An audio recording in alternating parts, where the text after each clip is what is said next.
Eu recebi uma pergunta essa semana que eu acho que tem a ver com todos nós. Pastor, por que a nossa igreja não celebra o Halloween? E outras igrejas celebram esse momento. E essa é a pergunta que eu recebi. Então vou te explicar por que nós não celebramos. E agora, por que outras igrejas celebram, eu não sei, ok? Mas a Bíblia fala que cada um veja como edifica. O que quer dizer isso? Nós entendemos que o Halloween não é uma festa que cabe na palavra de Deus. Por isso, nós edificamos dessa maneira, não celebramos. E não quero condenar ninguém lá fora que celebre, né? Cada um sabe de si. Mas nós, como igreja, não queremos fazer isso. Por quê? Porque uma das coisas do Halloween é que é a festa dos mortos. Celebrar a morte. Celebrar coisas terríveis que vocês nem gostam de ver. Imagina se aparecer essas coisas que são celebradas lá para você à noite. Né? Então, nós não cremos que esta festa é uma festa que vai transmitir vida. Muito pelo contrário, vai transmitir morte. Então nós não celebramos por isso. Mas aproveitamos a oportunidade para evangelizar. Aproveitamos a oportunidade para trazer crianças aqui, né? E evangelizá-las. Como aconteceu domingo passado, nós celebramos uma festa aqui dos príncipes e das princesas, né? Porque nós sabemos que todos aqueles que creram no Senhor Jesus são príncipes de Deus. Príncipes de Deus. E não sei se você sabe, Israel significa príncipe de Deus. Quando Deus tirou o povo do Egito, levou-os para ser o quê? A nação de Israel. O que é nação de Israel? A nação dos príncipes de Deus. Amém? Então, se você crê, você é um príncipe e você é uma princesa do Senhor Jesus. Por isso nós não celebramos. Acho que não convém para nós, não combina conosco. Nós somos da luz, né? Nós não somos das trevas. Amém? Você crê nisso? Então esse é o motivo que nós não celebramos. Amém? Aleluia. Nós estamos também, esse já é o terceiro domingo, nós estamos celebrando a Reforma Protestante, que aconteceu no mesmo dia do Halloween, né? Que celebra o Halloween. Aconteceu a Reforma Protestante. É isso que nós celebramos. Nós celebramos o que aconteceu na história da Reforma Protestante. E por isso hoje nós somos protestantes. Não é porque a gente protesta não. Vai lá para a rua protestar não. Nós somos protestantes porque nós cremos no que os pais da igreja perceberam na palavra. O que eles perceberam? O que Martim Lutero percebeu? Romanos, ele lendo a carta aos Romanos, ele descobriu que a justificação é pela fé. Pela fé. Então nós cremos que nós somos justificados pela fé. Então desde 2 domingos para trás, se você não teve a oportunidade de ouvir, ouça. Está gravado no YouTube, você pode ir lá ouvir e meditar na palavra. Nós temos pregado a respeito das 5 solas, ou 5 somentes. Fala comigo. Somente as Escrituras. Então essa é a primeira sola. Por que é só as Escrituras? Porque as Escrituras é a fonte da nossa fé. É através dela que nós cremos. Nós cremos que é somente as Escrituras, porque se a gente for querer saber alguma coisa a respeito de Deus, nós não vamos pesquisar no dicionário. Nós vamos para as Escrituras, e as Escrituras explicam as Escrituras. Amém? Então, as Escrituras é a nossa fonte. Segunda coisa, ou segundo somente Cristo. Fala, somente Cristo. Aleluia. Vocês tomaram café hoje? Não, pastor, não tomo café. Vocês almoçaram hoje? Quem já está com fome? Aleluia. Irmãos aqui, os 3 aqui levantaram juntos. Vocês combinaram? A gente combinou essa pergunta? Fala comigo novamente, somente Cristo. Aleluia. Glória a Deus. Então, a segunda definição que aconteceu há 507 anos atrás é que somente Cristo é suficiente. Não é Cristo e mais alguma coisa para você ser salvo. É somente Cristo. Não é Cristo e mais uma boa obra. Não é Cristo e obedecer à lei. Não é Cristo, quando eu falo a lei de Moisés. Cristo é suficiente. Se você creu em Cristo, é suficiente. Então, os pais aqui da Reforma, eles definiram isso. E se você vai para as Escrituras, é confirmada essa definição. Cristo é suficiente. Nós não precisamos de um intermediador. Somente Cristo. Nós não precisamos de um pastor à frente e depois Cristo. Não, você só precisa de Cristo. pastor está aqui para te servir apenas, a te levar para Cristo, a apontar para Cristo. Eu não estou aqui para falar de mim, estou aqui para falar de Cristo. Então você não vai ver eu ficar falando muito de mim aqui. Você vai me ver falar muito de Cristo aqui. Então, essa é a segunda definição. No último culto, nós aprendemos a respeito da terceira definição. Somente a graça. Fala comigo. Somente a graça. E nós entendemos um pouco, e graça não é uma informação que você descobre, você precisa de revelação para entender a graça.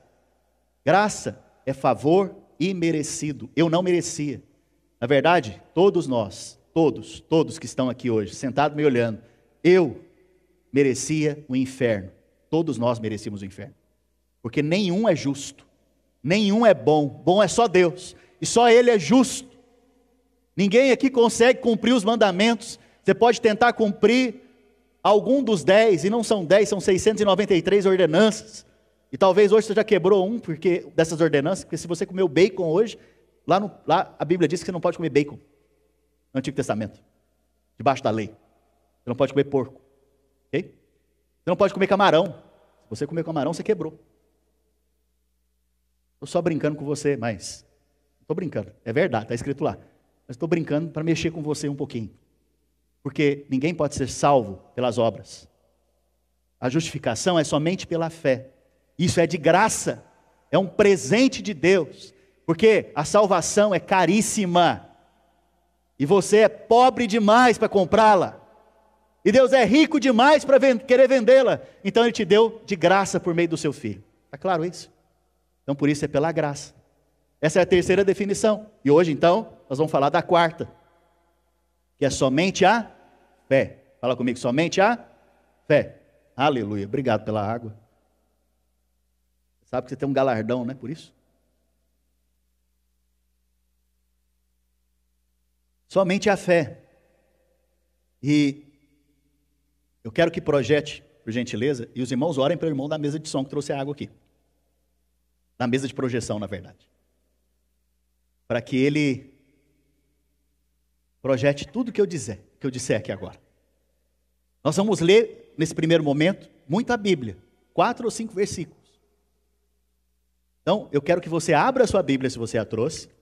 E se você não trouxe, eu quero que você leia aqui comigo. Nós vamos então falar então dessa sola, ou desse somente. Somente a fé. Somente a fé. E o versículo-chave da pregação de hoje é Romanos, capítulo 1, verso 17. Romanos 1, 17, eu quero que todos leiam comigo juntos. O irmão vai projetar aí. Aleluia. Olha só, irmãos, a oração de vocês deu certo. Glória a Deus. Uma salva de palmas para o irmão. Fica com vergonha não, Alan. Isso é uma bênção na nossa vida, irmão. Glória a Deus pela sua vida. Você está aqui conosco. Vamos lá, 1, 2, 3 e...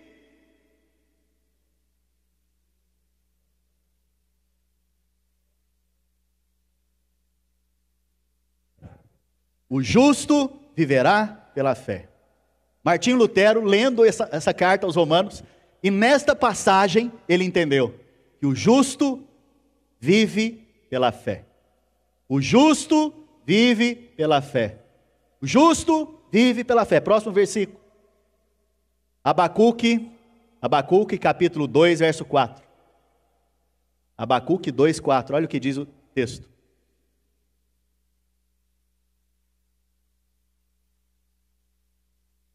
Dois, três e...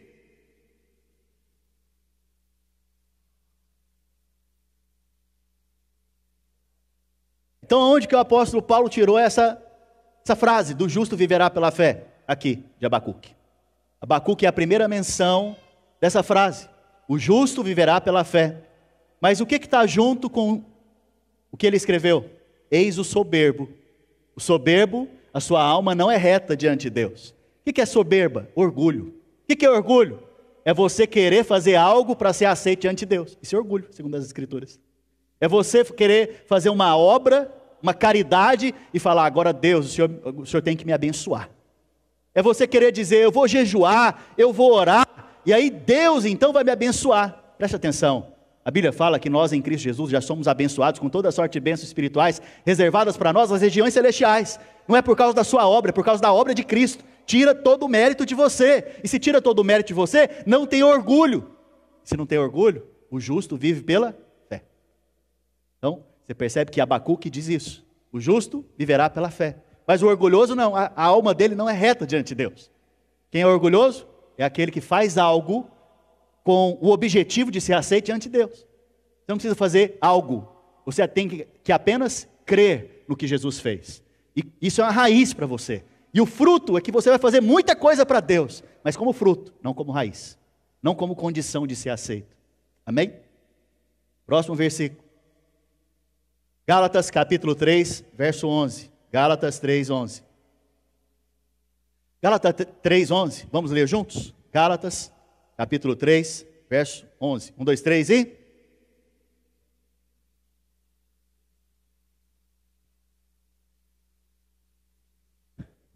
Agora foi pesado, que o apóstolo Paulo disse. Que pela lei ninguém. Quem que é ninguém? No original ninguém é ninguém. Ninguém é ninguém. Ninguém. Nem o menor, nem o maior, nem o mais santo, moralmente dizendo, até o menos imoral. Ninguém pode ser justificado diante de Deus com base na lei. E nós aprendemos no culto passado a respeito da lei. Lei é o que eu posso fazer para ser aceito diante de Deus. Em outras palavras, esse é o sistema da lei. Obedece e é abençoado. Obedece e é abençoado. Preste atenção. Ninguém pode ser justificado diante de Deus. A Bíblia está dizendo isso. Ninguém pode ser justificado diante de Deus com base na lei. E agora então, nós vamos entender um pouco sobre o justo viverá pela fé. Justo viverá pela fé. Sabe? Você sabe que Deus tem fé? Que Deus tem a fé dele, inclusive. E Marcos capítulo 11, verso 22 diz: ao que Jesus lhe diz, tende fé em Deus. Mas se você for para o texto original, a Bíblia diz, tende a fé de Deus. Pastor, qual que é a fé de Deus? É a fé que ele fala e as coisas vêm à existência. Gênesis mostra para nós como que Deus criou todas as coisas. A Bíblia fala que Deus olhou para a terra e a viu como? Sem forma e vazia. Sem forma e vazia.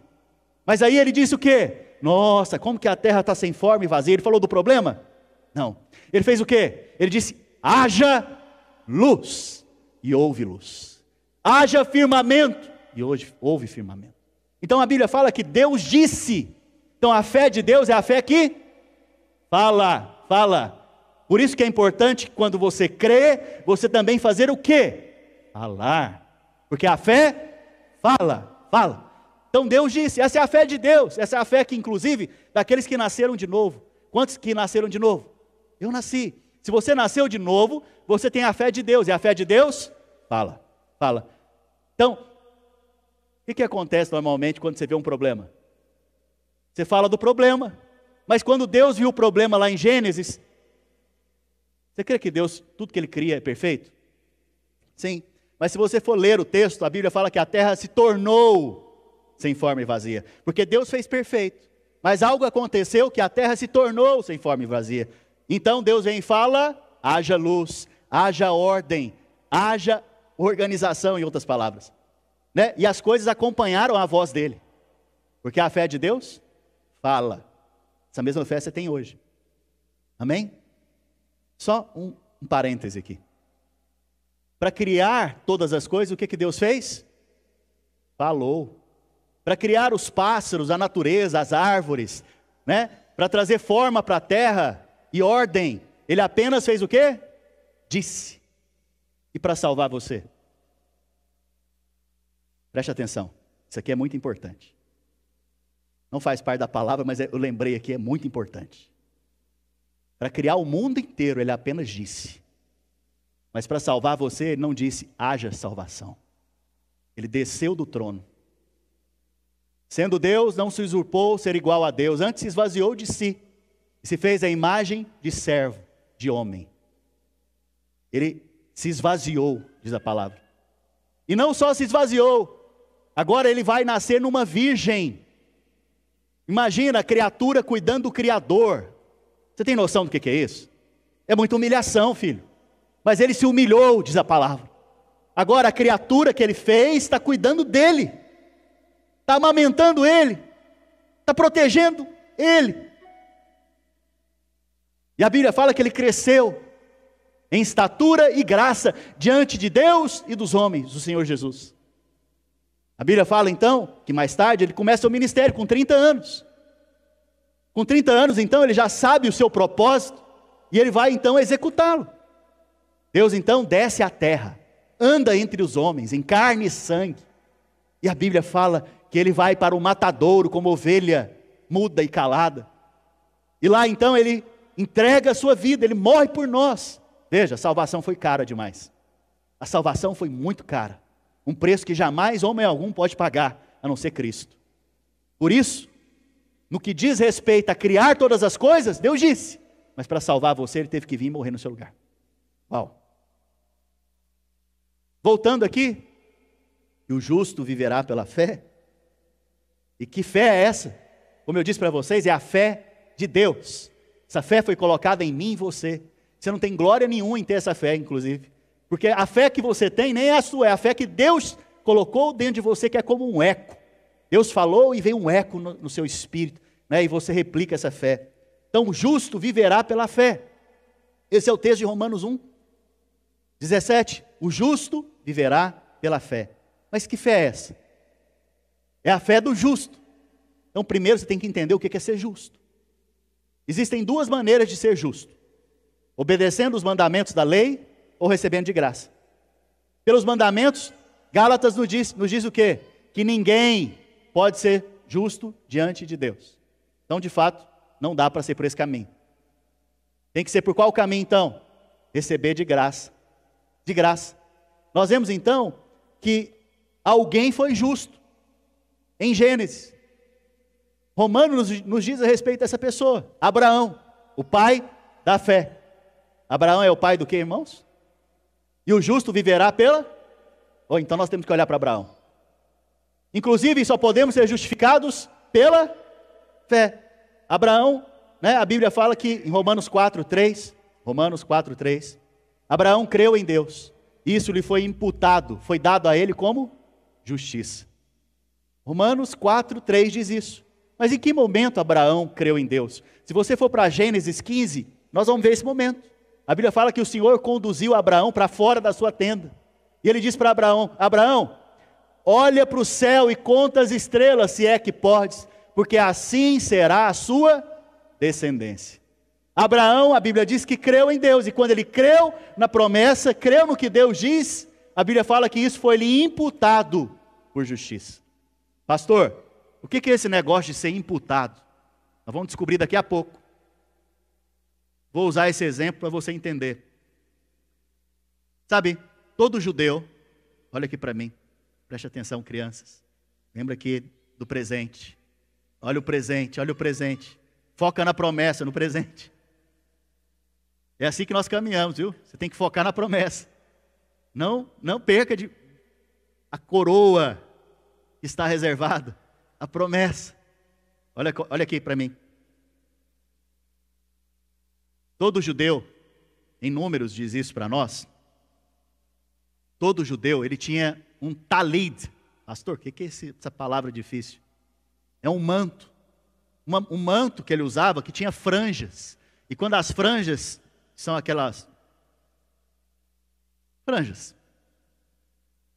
Imagina um manto com franjas. Todo judeu tinha um manto que ele usava assim no pescoço, enrolado, como se fosse um cachecol, né? Só que ele não dava a volta, ele só põe assim. Você já viu o padre? Ele não usa uma estola. Aquilo ali, o judeu tinha azul com branco. E tinha franjas. Todo judeu usava isso, porque a Bíblia, em Números, diz para que o judeu usasse. E quanto maior, ele era mais justo. Entenderam? Ou seja, eles obedeciam mais os mandamentos. Entenderam ou não? Preste atenção. Jesus era judeu? Sim ou não? Claro. Ele nasceu na onde? No Brasil? Deus é brasileiro, irmãos? Não. Se Deus tem nacionalidade, ele nasceu na onde? Onde Jesus nasceu, irmãos? Lá em Israel. Ele era judeu, certo? E ele obedecia os mandamentos. Todos, sem faltar um. As 613 ordenanças ele obedeceu. Sendo um bom judeu, ele usava o quê? O talid. E o talid representava a justiça própria de um judeu. Vocês estão comigo, gente? Eu estou querendo explicar para vocês sobre ser justo. Jesus, então, ele tinha essa justiça, representada nesse talid. Então, onde ele ia com seu talid. Que é esse manto de justiça, conhecido como manto de justiça. Certa vez, lá em Lucas, capítulo 8, verso 42, Jesus estava indo ressuscitar, na verdade, curar uma menina que estava muito enferma. Ela é conhecida, inclusive, como Talita, né? Por isso que algumas pessoas se chamam Talita. Mas daqui a pouco não vamos falar disso. Mas enquanto ele estava indo para a casa de Jairo, sua filha estava enferma, a Bíblia fala que uma multidão o apertava. Imagina uma multidão cercando Jesus, querendo ver. Você já ficou curioso? Como que curioso fica? Ele fica o tempo inteiro subindo, querendo saber o que está acontecendo. Então a multidão estava apertando Jesus. E a Bíblia fala então que em um determinado momento, uma mulher veio por trás do Senhor e tocou na veste do seu manto. Que manto é esse? O seu talid. O seu manto de justiça. Mas o mais interessante é que essa mulher, a Bíblia fala que tinha 12 anos que ela estava o quê? Sangrando. Sangrando. Menstruando. Sangrando. Ok? Ela estava sangrando há 12 anos.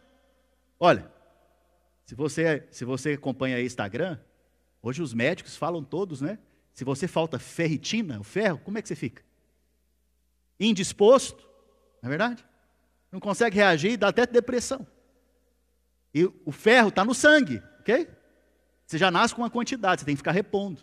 Essa mulher está há 12 anos sangrando. Será que ela estava enferma? Muito. Deve que ela estava amarela. E a Bíblia fala que ela gastou todos os seus recursos com médicos, mas não conseguiu ser curada. Então, além de enferma, doente, fraca, ela estava também o quê? Pobre. Pobre. A Bíblia fala que ela, ouvindo a respeito de Jesus, disse consigo mesma: se eu apenas tocar no manto dele, eu serei curada. O que ela creu? Se ela tocasse no manto de justiça de Jesus, ou na justiça de Jesus, ela seria completamente curada instantaneamente. Ela disse isso, porque a fé faz o quê? Fala. Ela falou. E quando ela falou, ela foi por trás de Jesus e tocou no manto dele. O que aconteceu imediatamente? Foi curada. A Bíblia fala que ela ficou trêmula por causa do poder de Deus. Agora eu pergunto para você, Jesus não estava sendo exprimido por uma multidão? Quando tem muita gente perto de você, dá para saber quem foi que tocou em você? Não, tem muita gente tocando ao mesmo tempo. Uma multidão está cercando Jesus. Mas Jesus para e vira para o seu discípulo e fala: alguém me tocou. Eu acho que os discípulos, Pedro, por exemplo, tem que ter um Pedro na sua vida, viu? Pedro, por exemplo, virou para ele e falou: Senhor, mas como assim quem te tocou? Tem uma multidão aqui. Alguém me tocou. Jesus virando, diz a palavra, olhou para a mulher e ela estava trêmula. Preste atenção. Moisés, certa vez pediu para ver a glória de Deus, a face de Deus. Deus falou o que para ele? Farei passar toda a minha bondade diante de ti. Te colocarei numa fenda da rocha, te farei passar toda a minha bondade diante de ti. Mas você não vai me ver a face, somente as minhas costas. Porque na lei, o máximo que você pode ver é as costas de Deus. Mas na graça, Jesus para, se vira e olha para ela. E fala para ela algo. A sua fé te salvou. A sua fé te salvou. Preste atenção. Isaías diz para nós algo. Essa mulher aqui é um símbolo de algo que acontece hoje na igreja. Tem muitos irmãos que estão sangrando por aí, porque estão vivendo de acordo com a sua própria justiça e não com a justiça de Cristo. Pastor, por quê? Porque Isaías nos diz que a nossa justiça própria é como trapo de imundície. Pastor, o que quer dizer isso? Tem crianças aqui, não dá para eu ser tão claro. Mas, as mulheres têm o seu período, sim ou não? Elas usam algo nesse momento do período delas, sim ou não? Que depois de usar fica o quê? Sujo. Naquela época não tinha isso que as mulheres usam hoje. Tinham trapos. E esses trapos eram colocados aonde você coloca aquelas outras coisas. Estão entendendo o que eu estou dizendo? E isso fica sujo. E Deus olhava para a justiça do homem e dizia o quê? É igualzinho isso usado. A justiça do homem, para mim, é nojento. Eu rejeito ela. Porque ele não pode ser salvo pela sua própria justiça. Por isso que ele vem agora, cumpre os mandamentos, cumpre a lei, Jesus cumpre tudo e ele é justo. O apóstolo Paulo fala que ele não conheceu o pecado, porque o apóstolo Paulo é um homem do conhecimento. O apóstolo Pedro é um homem de ação e fala, ele não cometeu o pecado. O apóstolo João é um apóstolo da intimidade, fala que nele não havia pecado. 3 testemunhos a respeito de Cristo, ele não pecou. Se ele não pecou, ele está qualificado, ele é justo, e ele pode morrer no meu lugar e no seu lugar para nos salvar. Preste atenção. Ele tinha a sua justiça, sim ou não? Não carregava o seu manto de justiça? No momento que aquela mulher tocou em Jesus, a justiça de Cristo pela fé foi colocado sobre ela. E aquilo que a deixava enferma foi embora. Como que ela foi curada? Porque ela creu que ela se tornou justa ao tocar na justiça de Cristo. Como que você é curado hoje? Como que você é salvo? Salvação, a palavra é sozo. E sozo não é só cura física, é completa, na alma, né? É em todas as áreas. Como que você é curado? Ao crer que Jesus te deu de presente a sua justiça. Fala assim comigo, hoje, pela fé, eu declaro, por causa de Cristo, eu fui feito justo, não pelas minhas obras, mas pela fé. Aleluia. Então Jesus pegou o seu talite e continuou andando depois desse momento. E a Bíblia fala que ele levou com ele Pedro, Tiago e João. Você vai ver muitas vezes Pedro, Tiago e João aparecendo na palavra. Sabe o que significa Pedro? Pedra. Aonde que a lei foi gravada? Nas pedras. Nas pedras. Tiago significa Yaakov, que é suplantador. Jacó, lembra de Jacó? É a mesma raiz do nome. Jacó é aquele que tira uma coisa e planta outra no lugar. E João significa o quê? Graça. João significa graça. Aonde Jesus ia fazer milagres extraordinários, ele só levava esses 3. Porque saía a lei e entrava a graça. Porque o resultado disso é milagre. Quando você crê que você é justo pela fé, o resultado disso é milagre. E aí então, lembra do manto de justiça? Jesus chega na casa de Jairo. E aí Jairo e sua esposa recebem a notícia: não incomodes mais o mestre, não perturbe mais o mestre, porque sua filha faleceu. Jesus falou: não temas, não tenha medo, crê somente que você vai ver a glória de Deus. Primeira coisa, fé não é compatível com medo. Aqueles que têm medo não andam por fé. Fé é o contrário de medo. O contrário de medo é fé. E o contrário de fé é medo. Então não tema, você não precisa ter medo mais. Por quê? Porque eu posso te fazer justo hoje. Jesus pode te fazer justo hoje. Não temas. Porque todo o problema do homem é injustiça. É não ser aceito diante de Deus, porque ele não pode ser aceito. Mas Jesus pode fazer aceito. E a Bíblia diz então que Jesus entra nesse quarto com Pedro, Tiago e João e os pais. Interessante, irmãos, olha só a bipolaridade das pessoas. A Bíblia fala que quando Jesus chegou na casa, havia choro. Todo mundo estava chorando por causa da filha de Jairo. Jesus falou: eu vou curá-la. Quando ele falou isso na casa, todo mundo começou a rir. Já viu que o povo bipolar está chorando, de repente começa a rir? Só porque ele falou que vai curar? Preste atenção. A Bíblia fala que eles foram então para o terraço da casa, para o quarto, na verdade, da casa, com Pedro, Tiago e João e os pais. E Jesus pegou então o seu talid, lembra do talid? A sua justiça, e cobriu a menina. E ele disse algo: menina, talita cumi. Lembra disso? Talita cumi, está lá no original ainda na nossa Bíblia em português. O que quer dizer talita cumi? Está lá no original para você saber do talid. Porque talita cumi é talita, ou menina embaixo do talid, do manto de justiça. Levanta! Quem está debaixo da justiça de Cristo, ele levanta. Ele volta à vida. Menina que está debaixo do talid, levanta. E a menina fez o quê? Ressuscitou. Por causa do quê? Da justiça de Cristo. Veja.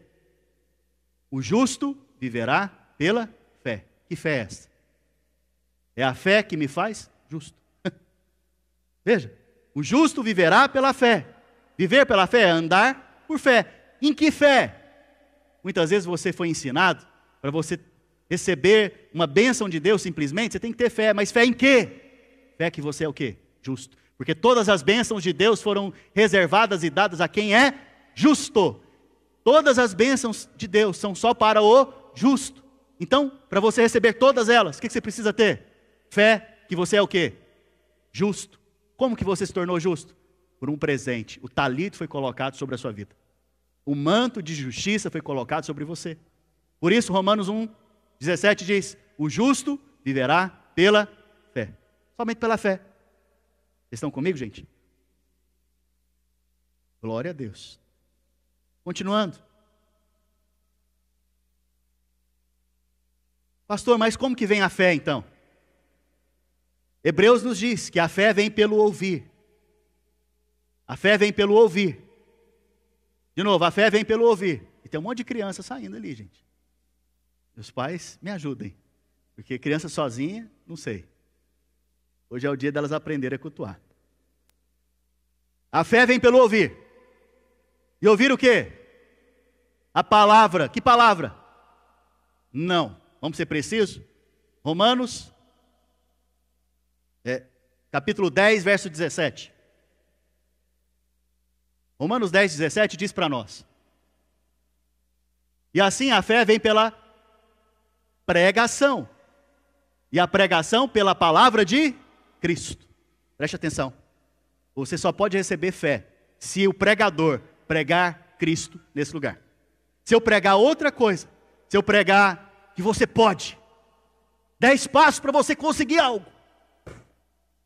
Aleluia. Até a água fala aleluia. 10 passos para você conseguir algo. Se eu pregar algo em que o homem está no centro para você, talvez você fique até motivado. Porque é a pregação coach desses dias, onde o homem está no centro. Mas se eu vier pregar Cristo, fé vem no seu coração. E quando fé vem no seu coração, você tem que dizer o que a minha esposa disse agora. Amém. Assim seja. Porque a fé fala. A fé fala. Então, a fé vem pelo ouvir. Mas se você não frequenta o culto, você não ouve a pregação. E se não ouve a pregação, você também não tem o quê? Fé. Então todo domingo eu estou aqui para te lembrar que seus pecados foram perdoados e você se tornou o quê? Justo. Porque isso te dá fé para viver uma vida santa diante de Deus. Vocês estão comigo, gente? Aleluia. Para encerrar, glória a Deus, né? Pelo menos algumas pessoas. Nas Escrituras, Jesus, ele elogiou apenas 2 pessoas por sua fé.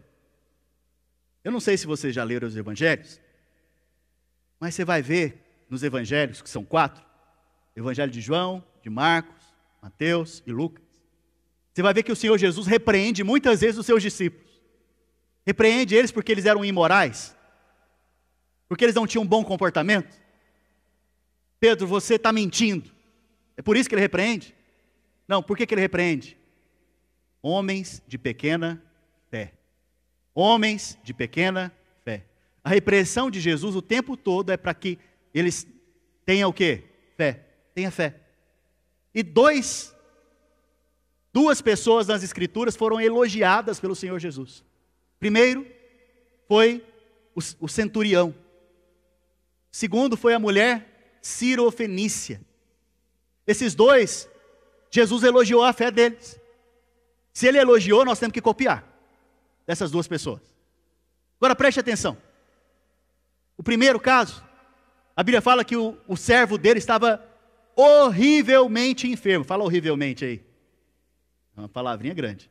Horrivelmente é porque está muito estranho o negócio, está muito esquisito, está feio. E ele estava horrivelmente o quê? Enfermo. Enfermo. O cara era centurião. Se ele era centurião, ele era de qual país? Provavelmente. Ele era qual a nacionalidade dele? Romano. Romano. Provavelmente ele era romano. Ok? Ele era do povo de Deus? Não. Ele era judeu? Não. Ele lia as escrituras? Não. Nada disso. Ele só ouviu falar de Jesus. Ele ouviu o quê? Então a pregação de Cristo. Ok? E quando ele ouviu a pregação de Cristo, ele recebeu fé para pedir para Jesus o quê? Que o servo dele fosse o quê? Curado. E o servo dele estava onde? Talvez a milhas de distância da casa dele. Porque ele não estava lá junto. Preste atenção aqui que eu estou encerrando, gente. Não perde não a palavra. É só o Wagner vindo ali de trás. Preste atenção. A Bíblia fala então, está firme aí, Wagner? Tudo bem? A Bíblia fala então, preste atenção. Olha aqui. Que esse centurião pediu para o Senhor Jesus para o servo dele ser curado. E aí Jesus fala, tá bom, eu vou com você. Aí ele fala o quê? Humildemente ele fala o quê? Senhor, eu não sou digno que o Senhor entre na minha casa. Basta, eu sou um homem sujeito à autoridade. Eu falo vai, ele vai. Eu falo vem, ele vem. Basta uma palavra do Senhor e meu servo, a milhas de distância, será curado. Basta o quê? Uma palavra. Primeiro o homem teve fé. Depois ele foi se relacionar com Jesus e agora liberou mais fé ainda. Preste atenção.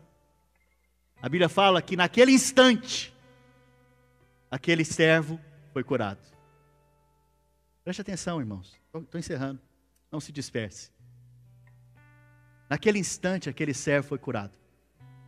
E Jesus vira e fala, nem em Israel eu vi uma fé como essa. Uau! Irmãos, Israel é o país da fé. Nem no país da fé eu vi uma fé como essa. Nem entre o povo de Israel, que é o povo da fé, eu vi uma fé como essa. Que fé é essa? Calma.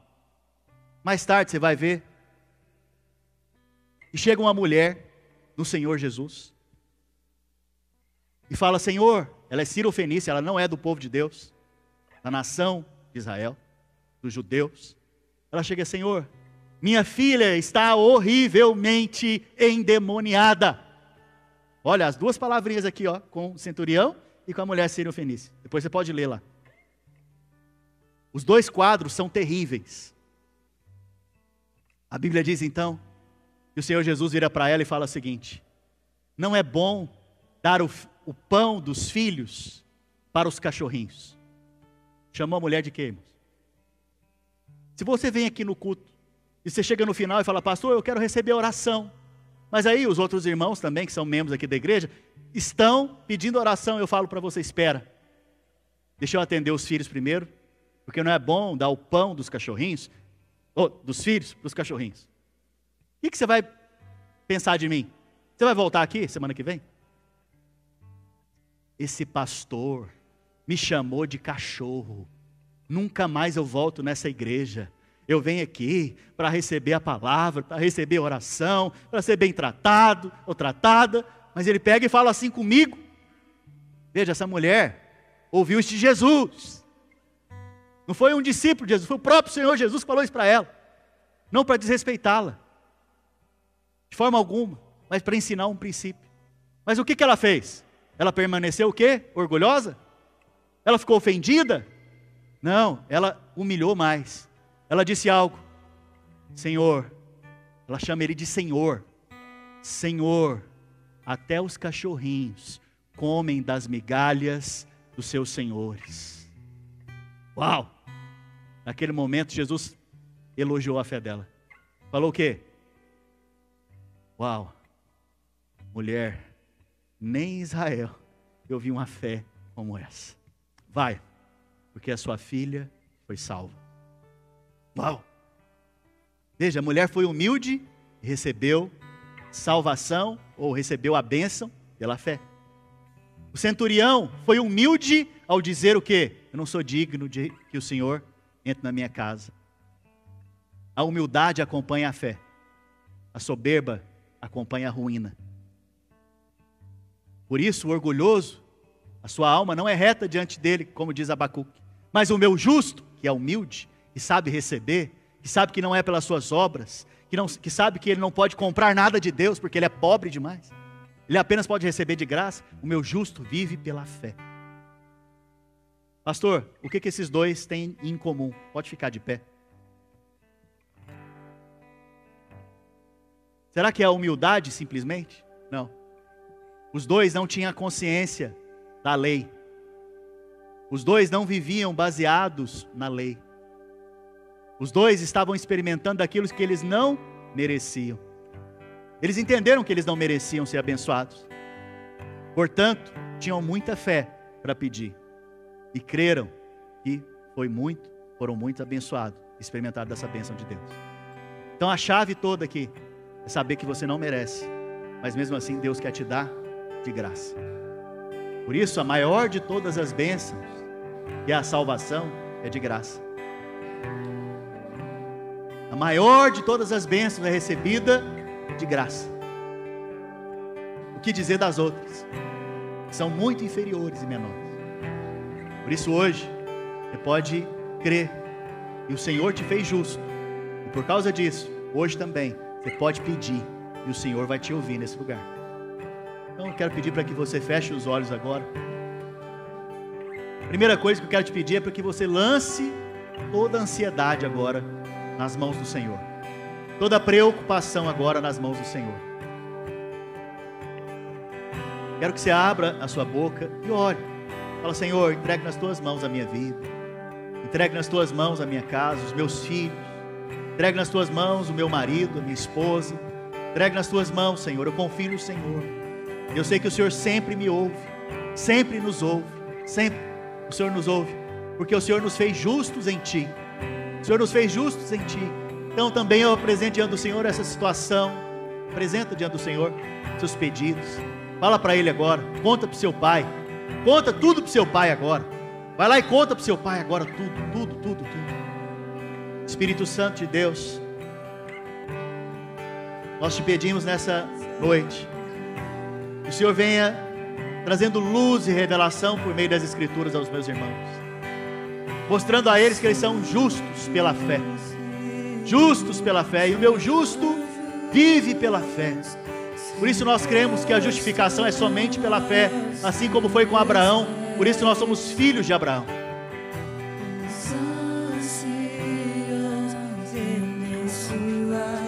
Coroas ao Cordeiro e a Ele canto, pois Tu és digno de tudo. Tu és digno, Senhor. Tu és digno de tudo.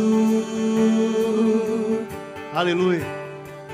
Pois tudo vem de Ti e tudo é para Ti. Tua é a glória. Põe a mão no seu coração. Fala assim comigo: Senhor Jesus.